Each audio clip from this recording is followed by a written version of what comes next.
sin más preámbulos, quiero empezar con un tema que Dios me regaló. Les quiero contar un poquito antes de entrar en materia.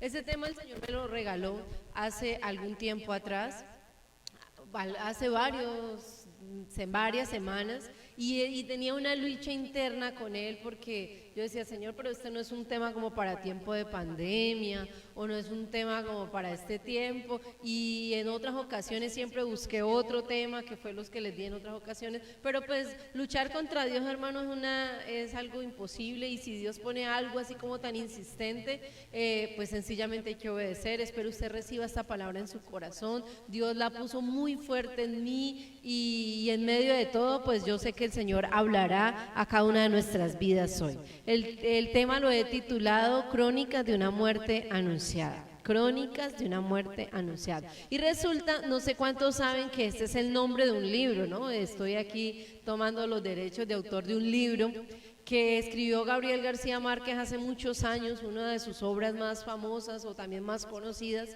Y rápidamente les voy a contar, sin nombrar personajes para no extenderme, como una paráfrasis de lo que es la historia del libro y cómo de alguna manera me sirvió y me gustó mucho para enfocarla en el tema de hoy.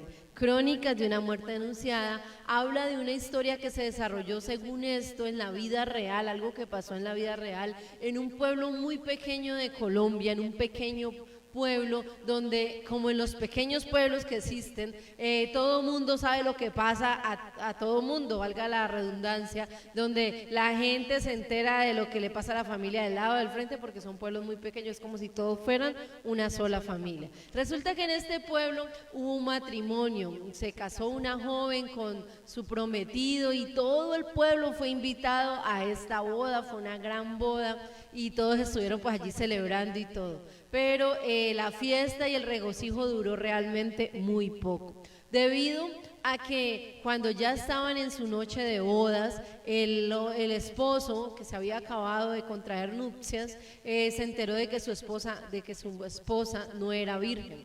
Es decir, que ya había tenido relaciones sexuales, y en esta época esto era, mejor dicho, un pecado letal. Tal fue el caso y la indignación del hombre que en esa misma noche o madrugada llevó su hija, de su esposa, a la casa nuevamente de sus padres y se las entregó. Y les dijo, esta mujer es una deshonra, bueno, la trató súper mal y la dejó en la casa de sus padres.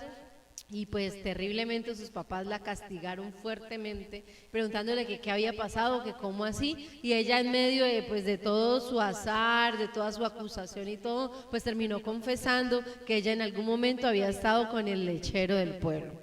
Entonces, de ahí para allá se desencadena pues toda una, imagínense ustedes, toda una tragedia en el pueblo, porque todo el pueblo se enteró de lo sucedido. Al día siguiente todo el mundo solo hablaba de eso, y obviamente hablaban del lechero, que él ya se escuchaba muy pronto que lo iban a matar, y eran los hermanos de la muchacha, que eran un par de gemelos que decían que iban a vengarse por lo que este hombre había hecho.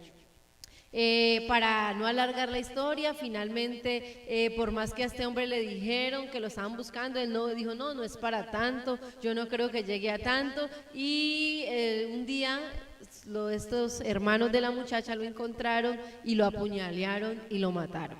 Es decir, que este joven o este par de jóvenes jamás se imaginaron que tal vez un momento de locura, algo que quedó en oculto, que nunca nadie se iba a enterar, iba a salir a la luz, iba a dar un resultado tan letal. O sea, al final sencillamente pasó lo que todos pudieron haber imaginado, pero no quisieron creerlo realmente. ¿Saben? Esta historia me lleva a un pasaje de la Biblia que está en Proverbios 14:2, que es un pasaje muy conocido y que encaja perfecto a lo que Dios quiere decirnos en esta mañana. Y dice el proverbista: hay caminos que al hombre le parecen derechos, pero su fin es camino de muerte. Y yo creo que usted tenga muy presente este pasaje, porque ahorita vamos a desarrollar el tema basados en otra historia ya de la Biblia, pero cómo yo pudiera hacer un paralelo en la historia de la Biblia y la historia que estamos contando, y podríamos llegar tal vez a la misma conclusión, que son cosas que se pudieron haber evitado, o que desde el primer momento que empezaron a suceder ya se sabía qué iba a pasar, o sea, cuál iba a ser el desenlace final, que no iba a ser nada, para nada bueno. Entonces, Crónicas de una muerte anunciada en esta mañana te quiere dar como un despertar de que hay caminos que estamos recorriendo, que hay lugares que estamos recorriendo, que hay momentos que se están viviendo, que se están saliendo de la voluntad de Dios, que hay cosas que en medio de esta pandemia hemos dejado de hacer, cosas buenas, cosas que agradaban a Dios, y empezamos a dar pasos a caminos incorrectos que nos están alejando del propósito del Señor. Pero yo quiero que usted vaya conmigo, por favor, al libro de Segunda de Samuel, capítulo 11, versículo 1 al 27, es donde se desarrolla toda la historia. No voy a leer toda la historia, pero sí se las voy a ir contando, aunque yo sé que esa historia es muy conocida y usted la debe haber escuchado, la debe conocer, tal vez muchos la han predicado, pero hoy Dios nos quiere ver cómo lo que le pasó a David con Betsabé, que es la historia que encontramos allí, es otra crónica de una muerte anunciada. Era algo que se pudo haber evitado, era algo que pudo haberse manejado de otra manera, si se hubiesen tomado los correctivos a tiempo, si se hubiesen hecho las cosas bien, pero en muchas ocasiones así somos nosotros, esperamos que ya estemos en las últimas para reaccionar, pero hoy Dios, escúchame bien, nos envía esta palabra muy puntual, muy clara, con una historia muy jocosa que se entiende fácilmente, para que tú y yo entendamos que hay caminos que no debemos seguir andando, que hay caminos que no debemos recorrer en este momento, que hay caminos en los que hay que detenerse y ya mismo. Y resulta que vamos a ver algunos de los pasos que David dio camino a su destrucción. Algunos pasos que David dio camino a su destrucción. Y dice Segunda de Samuel, a ver, vamos a la palabra, Segunda de Samuel, capítulo 11, en los versículos del 1 al 27. Voy a leerles solo una parte. Aconteció al año siguiente, en el tiempo, oiga bien estos detalles, que salen los reyes a la guerra, que David envió a Joab y con él a sus siervos y a todo Israel, y destruyeron a los amonitas y sitiaron a Rabá, pero David se quedó en Jerusalén. Y sucedió un día, al caer la tarde, que se levantó David de su lecho y se paseaba sobre el terrado de la casa real, y vio desde el terrado a una mujer que se estaba bañando, la cual era muy hermosa. Y envió David a preguntar por aquella mujer, y le dijeron: aquella mujer es Betsabé, hija de Elián, mujer de Urías Heteo. Y envió David mensajeros, y la tomó, y vino a él, y durmió con ella. Luego ella se purificó de su inmundicia, y se volvió a su casa. Vamos a dejar la lectura solo hasta ahí. Y en primer lugar, lo que yo puedo ver en esta lectura, a lo que Dios me muestra, que esos pasos que David empezó a dar camino a su destrucción, camino a su perdición, el primero es que David estaba en el lugar incorrecto. Escuche bien esto, David se encontraba en el lugar incorrecto. ¿Por qué puedo decir esto con tanta seguridad? Porque la palabra lo dice. Estaban en el tiempo, oiga esto, que los reyes salían a la guerra. Según la palabra, David debería estar en frente de batalla luchando con todo su ejército. Y quiero contextualizarlo un poco de cómo venía David hasta esta fecha, hasta este instante. David traía un reinado, mejor dicho, exitoso. Desde el día que fue ungido como rey, cuando aún apacentaba ovejas hasta esta fecha, David había tenido muchísimos aciertos en su reinado, había tenido la acogida de la gente lo amaba, el Señor respaldaba su ministerio, su reinado, porque dice la palabra que David era un hombre conforme al corazón de Dios y había hecho cosas que agradaban muchísimo a Dios. Pero aquí vemos que David tuvo un menguo en su vida, tuvo un paréntesis que fue muy letal para todo el resto de su vida. Hubo un asterisco, pudiéramos decir, en su historia. Y empieza la narración diciendo algo tan claro como en la época que los reyes estaban en la guerra. El primer error de David, hermano, y que de ahí se desencadenó una cantidad de cosas, era estar en el lugar equivocado. Si usted mira la palabra, estaban en tiempo de batalla, estaban en tiempo de guerra. No siempre los reyes tenían que ir, pero en esta dice que era el tiempo en que los reyes estaban en frente de batalla. David estaba en el lugar incorrecto. Muchos historiadores dicen que si David se hubiese ido a la guerra en esta época, esta historia y todo su desenlace no hubiese sucedido. Sí, hermano, a mí me llama muchísimo la atención como una decisión que tomó David, quién sabe motivado por qué. Yo no sé, David, por qué no quiso ir a la guerra ese día. Pudiéramos especular de alguna manera que David lo hizo porque sencillamente no quiso. Me dio pereza, he ganado muchas batallas, estoy cansado. No sé, estoy especulando cuál fue su motivación. Solo sé que esa decisión que tomó trascendió.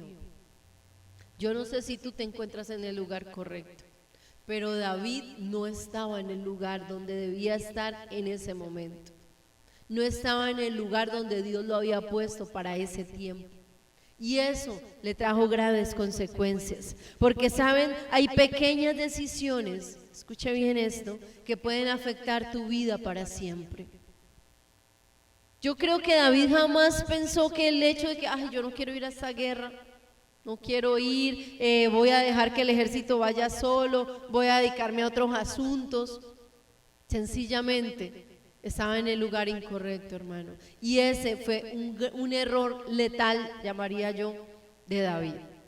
En segundo lugar, vamos a ver que no solo estaba en el lugar incorrecto, hermano, estaba desocupado. Yo diría, perdóneme la frase, estaba desparchado, hermano, estaba que no, ¿qué era? ¿Qué hago? Pues no fue a la guerra, no estaba el ejército, no estaba en su ejercicio real. Pues yo creo que David decía, no, pues ¿qué me pongo a hacer? Y cuenta la Biblia como historia, como toda una novela, que él estaba lleno de pereza, según eso dice, porque al atardecer se levantó de su lecho. O sea, como quien dice, todo el día estuvo en cama durmiendo o todo el día haciendo pereza, hermano. Y ya cuando se levantó por la tarde, como, no, pues ya me cansé de dormir, ¿qué más será? ¿Qué hago? ¿A qué me dedico? Y a mí esto, yo mientras estudiaba esta historia una vez más, me decía que a muchos nos ha pasado esto en esta cuarentena. Que en esta pandemia, cuando nos tuvieron tanto tiempo completamente encerrados, la gente se la pasaba durmiendo, se la pasaba jugando, se la pasaba viendo televisión, como en otra cosa.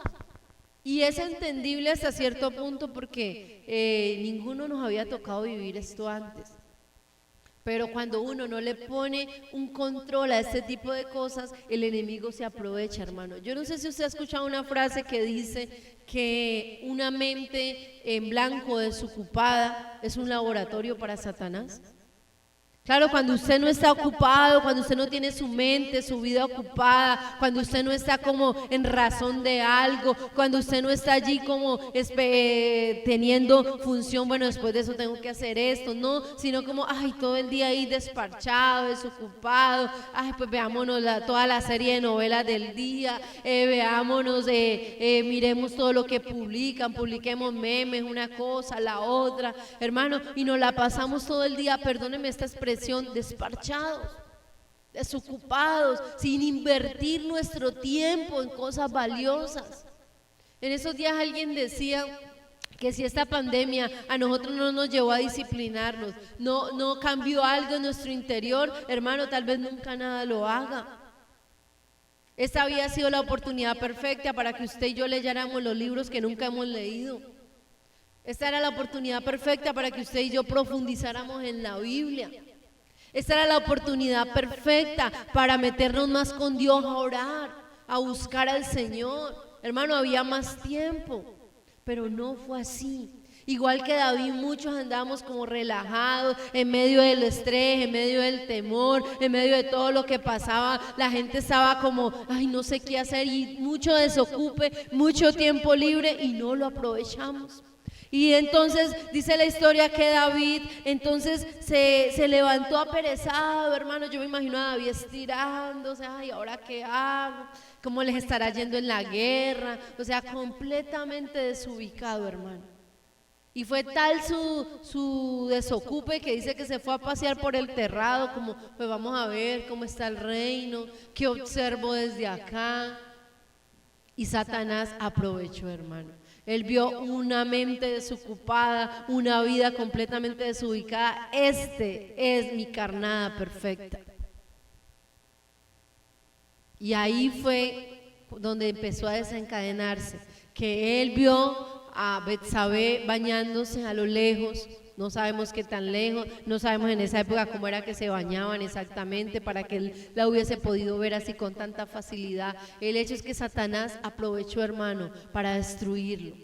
Y David pudo haber en cualquiera de las estaciones que hemos visto, de los caminos que él estaba recorriendo, pudo haberse detenido y decir, no, ¿qué estoy haciendo? No, ¿cómo así? Pero no, David siguió, se dejó alimentar. Y dice que cuando la vio, él inmediatamente preguntó, ¿quién es esa mujer tan hermosa? Se llenó de codicia en su corazón, se llenó de deseo en su alma y empezó, no, yo quiero conocer a esa mujer, hermano, se encaprichó. Yo no sé si esta palabra se le hace conocida, pero en muchas ocasiones los hijos de Dios nos encaprichamos con algo que no es la voluntad de Dios, con un negocio que tal vez Dios no te ha dicho todavía que es su voluntad. Nos encaprichamos con una persona, nos encaprichamos con algo, hermano, que no está en los propósitos de Dios, que no era su plan perfecto ni su plan divino, pero nos encaprichamos ahí, hermano, y yo quiero eso, y yo quiero como esos niños que hacen pataletas. Y eso, como él era el rey, la mandó a traer, hermano. Y de ahí para allá usted sabe la historia. Sencillamente no midió consecuencias, no midió nada. David sencillamente su desocupe lo llevó al fracaso. Dice que una mirada de pecado. Yo no sé si usted escuchó, yo antes escuchaba mucho esta frase cuando estaba más nueva en el evangelio y decían que es que la primera mirada no era pecado. Entonces un hermano por allá, ¿por qué? Porque usted mira, yo no sabía que eso estaba ahí listo, usted la quita, que supuestamente la que era de pecado era la segunda, porque usted ya sabía que estaba viendo algo indebido y volvió y lo hacía. Y entonces por allá un hermano chistoso salió diciendo que entonces había que detenerse en la primer mirada un rato, pues para poder contemplar y no caer en el pecado. Pero lo que yo digo es que usted no le debe dar rienda suelta al pecado, hermano. Y dice que David hizo una mirada de pecado, contempló el pecado, lo codició en su corazón. Ya en su mente, hermano, antes de que tal vez Betsabé llegara hasta donde estaba el rey, ya había pecado. Así como la palabra de Dios lo dice, que cuando un hombre mira a una mujer, cuando usted ya contempló un pecado, ya lo maquinó en su mente, usted ya pecó, hermano, porque de ahí a hacerlo realidad falta muy poco. Y muchos en este momento tal vez están en eso. Están en esos pasos, están caminando, están desviados completamente del propósito de Dios. Hace rato no se conectan en las transmisiones, hace rato no están allí conectados. El viernes tuvimos una vigilia tan especial, hermano, poderosa. Yo personalmente sentí la presencia de Dios, volví a sentir el regocijo con mis hermanos. Fue un tiempo de intercesión, de oración, fue algo tan bonito, pero había muchos hermanos, muchos de los que hoy me están escuchando, que andaban en otro cuento, que andaban en otras cosas, que andaban desubicados, hermano. Y hoy Dios quiere decirte, hay que detenernos, porque si no, número 3, David tomó una pésima decisión, y fue darle rienda suelta a su carne, fue complacer los deseos de su corazón, Fue a hacer todo lo que le estaba demandando, su carne, su ego, su yo. Yo creo que él decía, yo soy el rey y a mí no me pueden negar nada. Y eso que si usted prestó atención a la lectura, dice que cuando él mandó a preguntar quién era, le explicaron, es Betsabé, hija de alguien, esposa de Urías. Es decir, David de antemano ya sabía que esta mujer era casada. Ya tenía dueño, pero no le importó nada. Él se encaprichó, hermano, y tomó una pésima decisión. Le dio rienda suelta a su carne. Y yo quiero que usted vaya conmigo a Gálatas capítulo 5 versículo 16. Este pasaje nos habla muy específicamente. Gálatas capítulo 5 versículo 16 en adelante, lo vamos a leer más o menos hasta el 21. Habla muy específicamente de lo que pasa cuando tú y yo le damos rienda suelta al pecado. Cuando tú y yo no nos medimos al pecado cuando nos está pidiendo, cuando nos está demandando. Gálatas 5:16 nos dice: por eso les digo, obedezcan al Espíritu de Dios, y así no desearán hacer lo malo, porque los malos deseos están en contra de lo que quiere el Espíritu de Dios, y el Espíritu de Dios está en contra de los malos deseos. Por lo tanto, ustedes no pueden hacer lo que se les antoje. Versículo 18. Pero si obedecen al Espíritu de Dios, ya no están obligados a obedecer la ley. Todo el mundo conoce la conducta de los que obedecen a sus malos deseos. Escucha bien esto: no son fieles en el matrimonio, tienen relaciones sexuales prohibidas, muchos vicios y malos pensamientos, adoran a dioses falsos, practican la brujería y odian a los demás. Se pelean unos con otros, son celosos y se enojan por todo. Son egoístas, discuten y causan divisiones. Versículo 21, son envidiosos, se emborrachan y en sus fiestas hacen locuras y muchas cosas malas. Termina este pasaje diciendo: les advierto, como ya lo había dicho antes, que los que hacen esto no formarán parte del reino de Dios.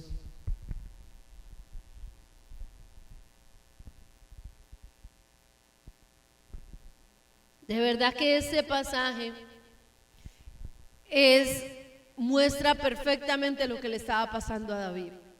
Él no se dejó guiar más por el Espíritu, empezó a darle rienda suelta a la carne, y todas estas malas cosas, estos malos deseos, estas malas conductas llegaron y se apoderaron de él. Hay algo que yo creo que a muchos nos ha pasado, y es que usted puede hacer, hermano, 1000 cosas bien, pero usted hace toma una mala decisión, y esto podrá destruir su futuro para siempre. Quiero decirle algo. Al iniciar les contaba que David venía en el mejor momento de su reinado. Era un rey exitoso, admirado por todos, pero después de esta historia, hermano, la vida de David se parte en dos. Y aunque, escuche bien eso porque quiero aclararlo muy bien, y aunque el Señor lo perdonó y lo restauró y volvió a ser el hombre conforme al corazón de Dios, porque la Biblia lo nombra así, es decir, que Dios lo perdonó y se olvidó de lo que David hizo, su reinado nunca volvió a ser igual. Él tuvo otras victorias después, sí, pero jamás volvió a ser el rey exitoso, llamado, reconocido como lo había sido hasta esta época. Una mala decisión puede acarrear una cadena de malas decisiones. Escuche esto: una mala decisión que tú tomes hoy, un mal pensamiento que dejes albergar en tu mente, un mal paso que des en este camino, puede acarrear una cantidad de malas decisiones. Y vamos a ver que a David le pasó esto. De aquí en adelante la buena imagen del rey, del hombre de Dios, se fue desdibujando de tal manera que David empezó a hacer cosas terribles, hermano. David era imposible reconocer al hombre conforme al corazón de Dios. con todo lo que empezó a hacer de aquí en adelante. Lo primero que David quiso hacer fue tapar su pecado. Listo, él ya la había embarrado y bien feo, hermano. Ya se había equivocado, había, mejor dicho, tocado el fondo. Pero él dijo, no, pues todos estaban en la batalla, esto lo podemos dejar tapado. Él quiso tapar su pecado y entonces mandó a llamar a Urías, el esposo de esta mujer. Esa parte se la voy a contar muy rápido. Y ¿para qué? Con un propósito. Él supuestamente le dijo, no, tú eres muy buen soldado, ve de vacaciones, pero en el fondo él lo que quería era que él estuviera con su esposa para que el hijo que esta mujer había concebido del rey, pues dijeran que era de su esposo y ya, y problema solucionado. Pero resulta que Urías era tan buen soldado que cuando el rey le dio vacaciones dice que se quedó durmiendo a la puerta del palacio. Y al otro día dijo, ¿y por qué no te fuiste a tu casa? No, mi rey, ¿yo cómo me voy a ir sabiendo que allá en el campo de batalla están Joab y todos los ejércitos del rey luchando y yo con mi esposa bien calmado en mi casa? Jamás haga yo esto. Dándole una lección de vida al rey. Entonces David, desesperado, sigue tomando malas decisiones. Decidió volver a invitar a Urías a su casa. Lo embriagó de tal manera que dijo, no, ahorita está tan borracho que no tiene conciencia, ahora sí irá a su casa y estará con su mujer. Pero dice que ni así Urías volvió a su casa. Se fue con sus compañeros y no estuvo con su esposa. Fue tal el desespero de David, hermano, que empezó a tomar decisiones ya extremas, le llamo yo a esto. Dijo, no, pues no hay de otra, tocó buscar otra alternativa. Entonces le dijo a Urías que volviera una vez más al campo de batalla. Y con él mismo, hermano, eso es un descaro, diría yo, con él mismo mandó una carta al general del ejército que era Joab, diciéndole, por favor pon a Urías en frente de batalla, en la primer línea, que son los que casi siempre mueren, y cuando venga el ejército enemigo, déjenlo solo. En otras palabras, mi hermano, David asesinó a Urías. El hombre conforme al corazón de Dios. El hombre que solo tomó una mala decisión un día y fue no ir a la batalla. El hombre que sencillamente decidió quedarse relajado en su casa por un día. Trajo tan graves consecuencias que a la altura de la historia donde hoy David era un mentiroso, era un adúltero, un fornicario y ahora un asesino. Porque hay caminos que al hombre le parecen perfectos, pero su final es camino de muerte. Sencillamente, este hombre murió y David terminó su cometido,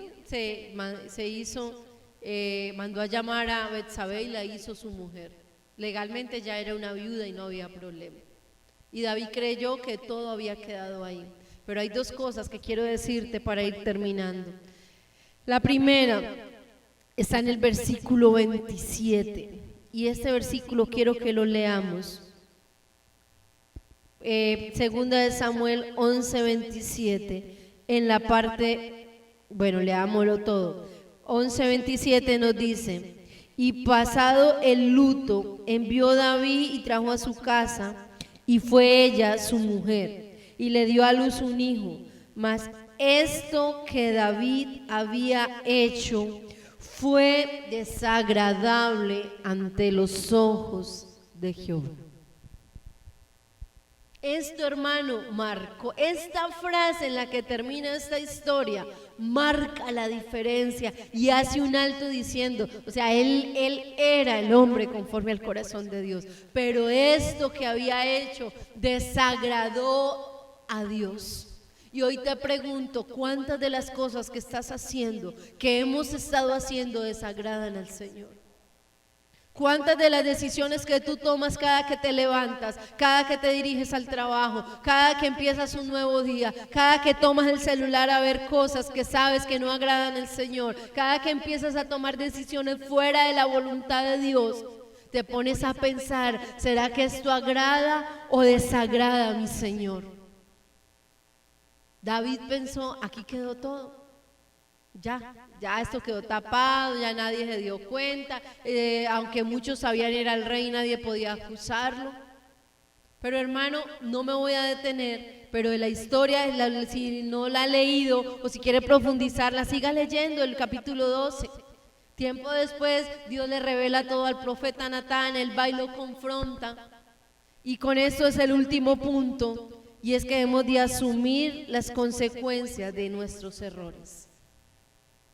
Natán le cuenta una historia, David se indigna cuando finalmente el de la historia era él, el hombre malvado de la historia era él, el malo de la historia es él en este momento. Y vemos la consecuencia que trajo su pecado. Está en 2 de Samuel capítulo 12, versículo 10 al 15. Yo quiero que lo leamos porque las consecuencias que David tuvo de este pecado, de esta falla, fueron letales realmente, hermano. 2 de Samuel capítulo 12, versículo 10 al 15. Nos dice: por lo cual ahora, escuchen bien, no se apartará jamás de tu casa la espada, por cuanto me menospreciaste y tomaste la mujer de Urías Eteo para que fuese tu mujer. Así ha dicho Jehová: he aquí yo haré levantar el mal sobre ti de tu misma casa. Y tomaré tus mujeres delante de tus ojos y las daré a tu prójimo, el cual yacerá con tus mujeres a la vista del sol. Versículo 12: porque tú lo hiciste en secreto, mas yo haré esto delante de todo Israel y en pleno sol. Entonces dijo David a Natán: pequé contra Jehová. Y Natán dijo a David: también a Jehová ha remitido tu pecado y tú no morirás. Mas por cuanto con este asunto hiciste blasfemar a los enemigos de Jehová, el hijo que te ha nacido ciertamente morirá. Y esas son las consecuencias que David tuvo que afrontar de su pecado, hermano. Porque hay caminos que aunque usted cree que no va a pasar nada, porque aunque hay decisiones que usted hoy está tomando que cree que no pasan nada, que yo sé que aquí hay gente que me está escuchando, que conoce de Dios y se ha apartado, o que han estado fríos, o que esa cuarentena los ha enfriado de una manera impresionante, los ha sacado del propósito de Dios. Hoy te recuerdo que esos caminos que no parecen tan malos te van a conducir a la muerte, primero a la muerte espiritual y a muchos aún a la muerte eterna. Hoy Dios se hace un llamado de atención. Hoy Dios está diciendo: esa es la crónica de una muerte anunciada. Esto es algo que se puede detener. Hoy Dios me hizo tanta insistencia en este tema que me rehusé a dar durante tanto tiempo, porque a muchos de ustedes Dios les está diciendo: es tiempo de que te detengas. No alimentes más ese pensamiento, no alimentes más ese pecado, no cedas más a estas cosas que te van a destruir y van a terminar acabando con el propósito que Dios te diseñó. Aquí hay gente que me está escuchando que tiene grandes ministerios, que tiene grandes llamados, que tiene un gran propósito en Dios y anda, hermano, desubicado. Anda por allá en otro cuento, anda por allá en otro tema. Y hoy Dios te dice: aún estás a tiempo, vamos, no sigas por esos caminos de perdición, no sigas por esas cosas que te dañarán, no alimentes más lo que acabará con tu vida. Es tiempo de volver a Dios. Y qué importante es que usted apliquemos hoy a nuestra vida esto. Y te quiero preguntar primero: ¿dónde estás hoy? ¿Estás en el lugar correcto? ¿Estás en el lugar donde Dios te puso? Hoy deberíamos todos, Fuego y Vida, estar conectados en esta transmisión. ¿Estás cada momento en el lugar donde Dios te mandó? ¿En el lugar donde Dios te puso a servir?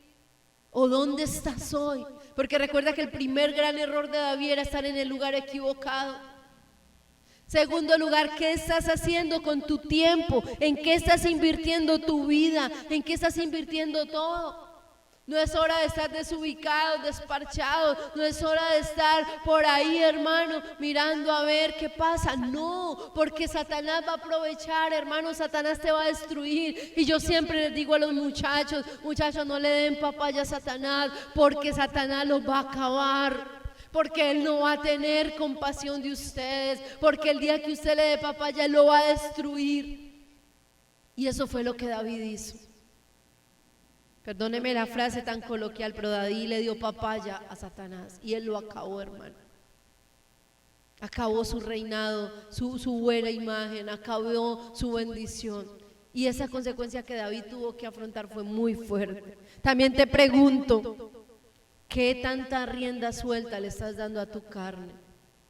Tú le das todo lo que tu carne te pide, todo lo que tus deseos te piden, te encaprichas con algo. Recuerda, lo que va en contra del espíritu es la carne, es estos deseos, es que yo quiero, es que no me aguanto, es que tengo ganas, es que no puedo esperar hasta el matrimonio, es que no puedo esperar hasta tal época, es que ya quiero, es ya. Eso es darle mano a la carne, es no poder controlar mi lengua, no poder refrenarme, no poder dejar eso que desagrada a Dios. ¿Qué estamos haciendo? ¿Qué decisiones estás tomando?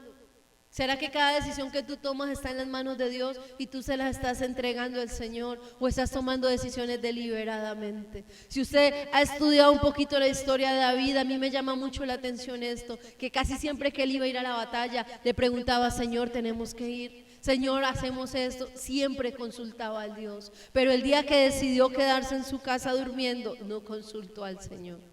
Y por eso empezó a tomar pésimas decisiones. Hermano, no tome decisiones si Dios no lo está dirigiendo. No tome decisiones sin la perfecta voluntad de Dios. No camine más esos caminos de perdición. No vaya más por ahí, porque aunque parezca bueno, aunque parezca perfecto, aunque parezca que no tiene nada de malo, su fin es camino de muerte. Y finalmente tendrás que, como David, asumir las consecuencias.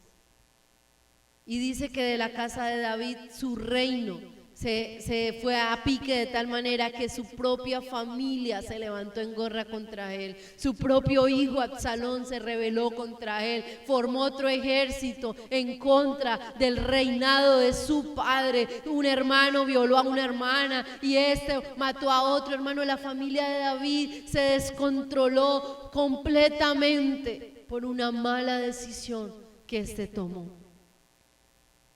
Escucha bien esto que Dios pone en mi corazón.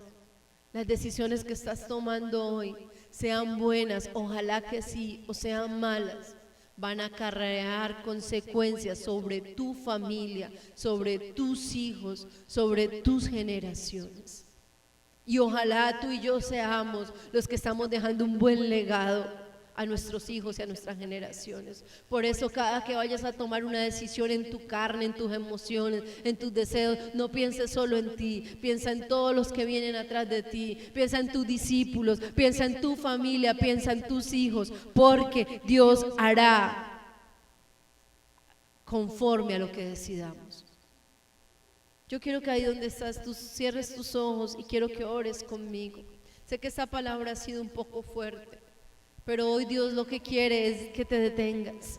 Dios lo que quiere es que pienses cada que vayas a hacer algo que no honra su corazón. Precioso Padre, en esta mañana delante de ti nos presentamos y te damos gracias, Rey. Gracias porque tu palabra viene hoy como un martillo que quebranta la piedra, a confrontar mi realidad como un espejo. Y hoy te pido que allá en la casa de cada uno de mis hermanos que me está viendo, en su trabajo, donde quiera que estén, esta palabra se ponga frente a ellos como un espejo. Muéstrales su realidad, Señor. Muéstrales qué caminos han estado andando, por qué caminos están conduciendo, y el que esté desviándose, vuélvelo al camino de la salvación. Porque hay caminos que al hombre le parecen perfectos, pero su final acarreará la muerte. Hoy te pido, mi Señor, que hagas volver en sí a tus hijos, aquellos que están desanimados, aquellos que han estado menguando, aquellos que han estado flaqueando en la fe, aquel que está a punto de caer, y hoy esta palabra llega a su corazón a decirle: decirle: detente, no avances más por ese camino, no sigas por ahí, porque estás construyendo tu caída, vas camino a tu destrucción. Óyeme bien, tú que me escuchas, Dios te dice: detente, no sigas alimentando ese pecado, porque te va a destruir y va a acabar con tu familia y va a destruir tus generaciones.